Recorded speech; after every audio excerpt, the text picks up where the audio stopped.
हरे नाथ नारायण वासुदेव हरे राम राम राम हरे हरे हरे राम राम राम हरे हरे हरे कृष्ण कृष्ण कृष्ण हरे हरे हरे कृष्ण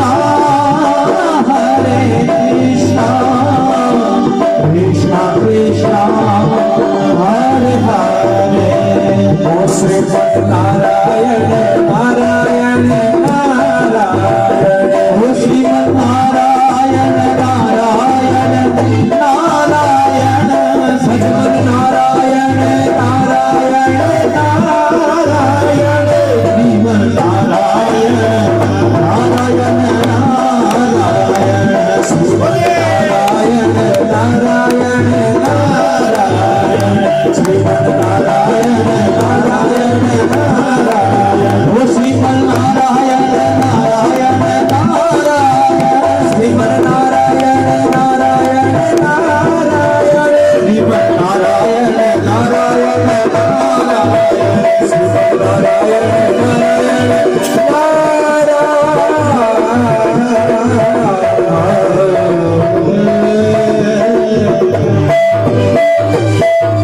बोले नारायण भगवान की, दादू दयाल महाराज की, ये वाले बाबा की।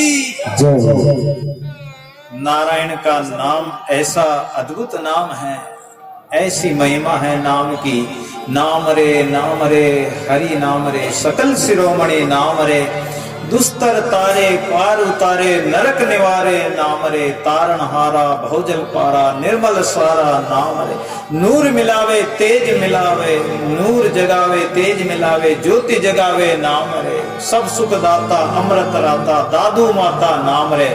नारायण का नाम, परमात्मा का नाम ऐसा अद्भुत है कि अजामिल ने अपने बेटे का नाम पुकारा नारायण नारायण, लेकिन भगवान के पार्षद आ गए और यम के दूतों को मारकर भगा दिया और नारायण भगवान के पास ले गए। यम की फांसी कट गई, यम के दूतों का फंदा छूट गया, नरक कट गया, नरक का निवारण हो गया। ऐसा नारायण का नाम है, परमात्मा का नाम। तो भगवान के नाम की ऐसी अद्भुत महिमा है। तो नाम ही जीवन को कल्याण करने वाला है, नाम का सहारा ही हमारा जीवन का सहारा है। तो दादू जी महाराज यही कहते हैं कि एक राम के नाम बिन जीव की जलन न जाए, दादू कहते पछमुए कर कर बहुत उपाय। एक राम के नाम बिना इस जीव आत्मा की ये जलती बलती आत्मा 84 लाख योनि में भटक रही है, दुखी हो रही है, दुख पा रही है। इस जीव आत्मा का कल्याण एक राम से ही होगा। और राम कहाँ मिलेगा? राम मिलन के कारण जे तू खड़ा उदास, साधु संगत शोध ले राम उन्हीं के पास। अगर राम को ढूंढना है, परमात्मा को ढूंढना है, तो ना वो मंदिर में मिलेगा, ना मस्जिद में मिलेगा, ना काबा, ना काशी कैलाश में, ना मंदिर मस्जिद में। परमात्मा फिर कहाँ रहता है? परमात्मा रहता संतों के पास में। नाम बसामी बेकुंठे योगी नाम हृदयन छे मद भक्ता यत्र गायंती तत्र तिष्ठामी नारद। हे नारद, मैं न तो योगियों के हृदय में रहता हूं, ना मैं मंदिर मस्जिद में रहता हूं। तो फिर भगवान आप कहाँ रहते हो? कि जहां मेरा भगत मेरा कीर्तन करते हैं, जहां मेरा नाम स्मरण करते हैं, जहां मेरा भजन करते हैं, वहीं मैं रहता हूं। तो जहां कीर्तन हो रहा, भगवान का नाम स्मरण हो रहा है, नारायण का नाम निकल रहा है, संतों महापुरुषों का नाम निकल रहा है, उसी जगह तो परमात्मा विराजमान है। जिस घट में अगर नाम नहीं है, जिस व्यक्ति के मन में परमात्मा का सुमरण नहीं, भजन नहीं उसके हृदय में, तो वहां परमात्मा का वास नहीं होगा। अगर परमात्मा को देखना तो संतों के हृदय में जाकर देख लो, संतों की नजर में देख लो, संतों के दिल में उतर कर देख लो, संतों की वाणी में खोज लो, वो परमात्मा उनके पास मिलेगा।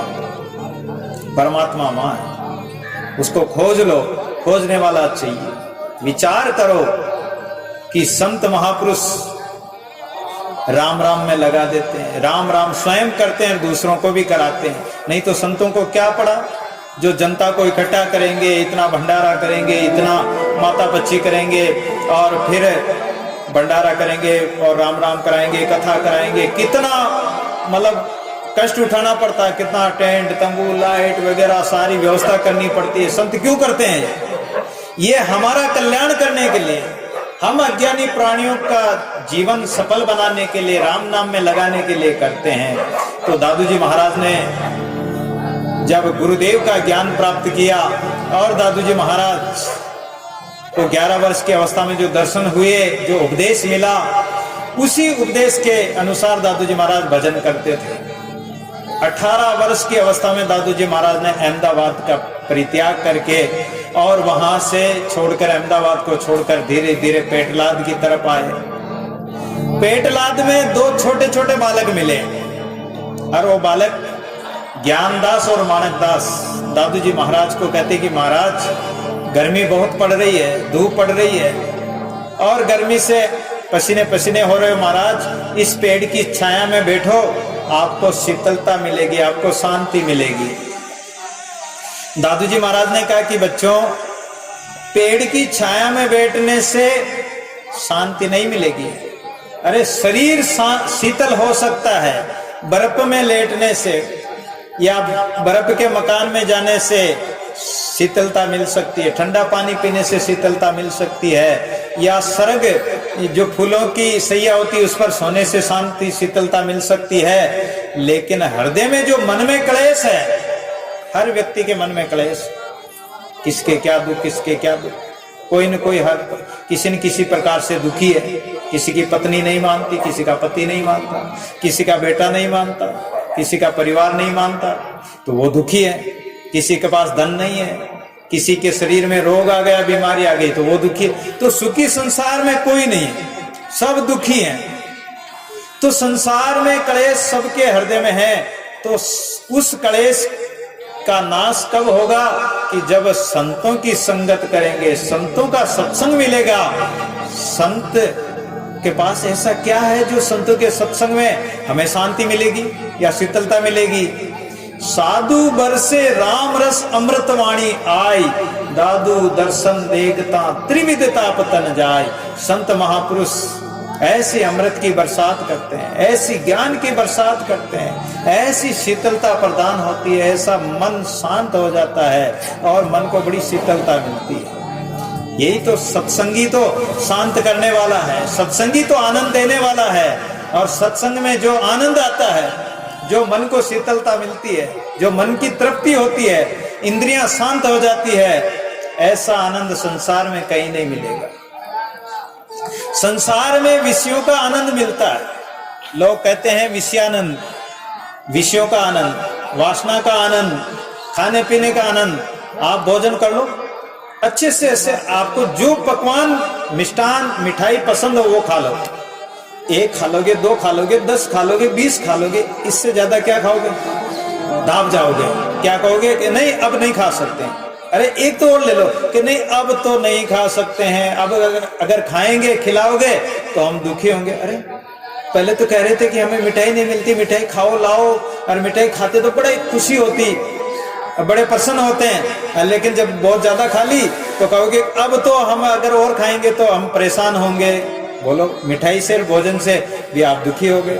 आपने बढ़िया भोजन बनाया, उसको रख दो, खीर बनाई उसको रख दो, 1 दिन रख दो, दूसरे दिन रख दो, शाम को दूसरे दिन शाम को खाओ तो वो खटा जाएगी, खराब हो जाएगी। आपने भोजन बनाकर रखा, 8 घंटे 10 घंटे 12 घंटे में वो खराब हो जाता है। तो बताओ संसार में क्या सत्य है, क्या सुख है, किस वस्तु से सुखी है? भोजन खाया, भोजन पच गया, बाहर निकल गया, क्या काम है? ऐसे ही संसार है, मिथ्या है, नाशवान है, कोई रस नहीं, नीरस है। इसलिए आनंद परमात्मा के नाम में नित्य नया आनंद। जैसे किसी की शादी नहीं हुई, वो सोचता है कि शादी में आनंद है, शादी हो गई आनंद, आनंद क्या आनंद, थोड़े दिन में आपस में पति पत्नी में झगड़ा होने लग जाता, तो बताओ आनंद कहाँ गया तुम्हारे? बच्चे बच्चे हो गए, आनंद तो उधर हो गया, अब कहाँ? अब वो प्रेम नहीं है, वो आनंद नहीं है। शरीर में आनंद मानते हो कि शरीर को बढ़िया खिलाएं पिलाएं, बढ़िया नहलाएं, इत्र फुले लगाएं, अच्छे कपड़े पहने, अच्छे श्रृंगार करें, अच्छे सजे संवारें। थोड़े दिन में ये भी झुर्रियां पड़ जाएगी, बुढ़ा हो जाएगा, जवानी चली जाएगी, बुढ़ापे का राज आ जाएगा, दांत टूट जाएंगे, आंखों से दिखेगा नहीं, कानों से सुनेगा नहीं, वो भी आनंद गया। अरे बाबा आनंद में हो, अरे बेटा अब क्या आनंद है? बूढ़े आदमी को पूछ लो, माता बहने कोई बूढ़े जो होते हैं उनको पूछो कि बाबा खुश हो, अरे बाबा अब क्या खुश है? वो खुशी वो तो गई, वो जमाना चलाएगा, वो पानी तो मुल्तान गया, अब आनंद कहाँ है? तो आनंद परमात्मा के नाम में। सर्ग ने शीतल होई मन चंदन चंदन पास, शीतल संगति साधु की कीजे दादू दास। संतों के सानिध्य में आनंद, संतों के सत्संग में आनंद, राम नाम में आनंद है, जो आनंद सदा रहता है। राम नाम का आनंद, भजन का आनंद सदा रहता है, वो कभी घटता बढ़ता नहीं। तो वो परम आनंद लोक और परलोक में सुखी करने वाला होता है। अब दादू जी महाराज उस बालकों को उपदेश देकर कहा कि जाओ, तुम्हें 5 वर्ष बाद गोरखनाथ जी के दर्शन होंगे, और कच्छ भुज की जो केदार देश है वहां 2 राजा तपस्या, 2 राजा जो है राज करते हैं, लेकिन वो देवी के हिंसा करते हैं, देवी के मांस मदिरा चढ़ाते हैं, बकरा चढ़ाते हैं, भैंसा चढ़ाते हैं, मनुष्य की बलि देते हैं, हिंसा करते हैं, ये पाप करते हैं, इसलिए उसकी जाकर छुड़ाओ। और उन्होंने जाकर फिर उस राजा को भक्ति मार्ग में लगाया, दोनों राजाओं को। दादू जी महाराज वहां प्रकट हुए थे केदार देश में। जब भी अपन बोलते हैं कैसे तुम्हें केदार देश का कुमाई नृपति आराध कियो, अन्न जल त्याग दियो नर नारी सब ही। जब अंजल त्याग दिया तो दादू जी महाराज प्रकट हुए थे और उनका कल्याण किया। अब दादू जी महाराज उन बच्चों को उपदेश देकर इधर आबू, माउंट आबू होते हुए दादू जी महाराज संतों से ज्ञान गोष्ठी करते हुए पुष्कर में आए। कुछ दिन पुष्कर में विराज कर दादू जी महाराज पर्वत सर के पास करडाला ग्राम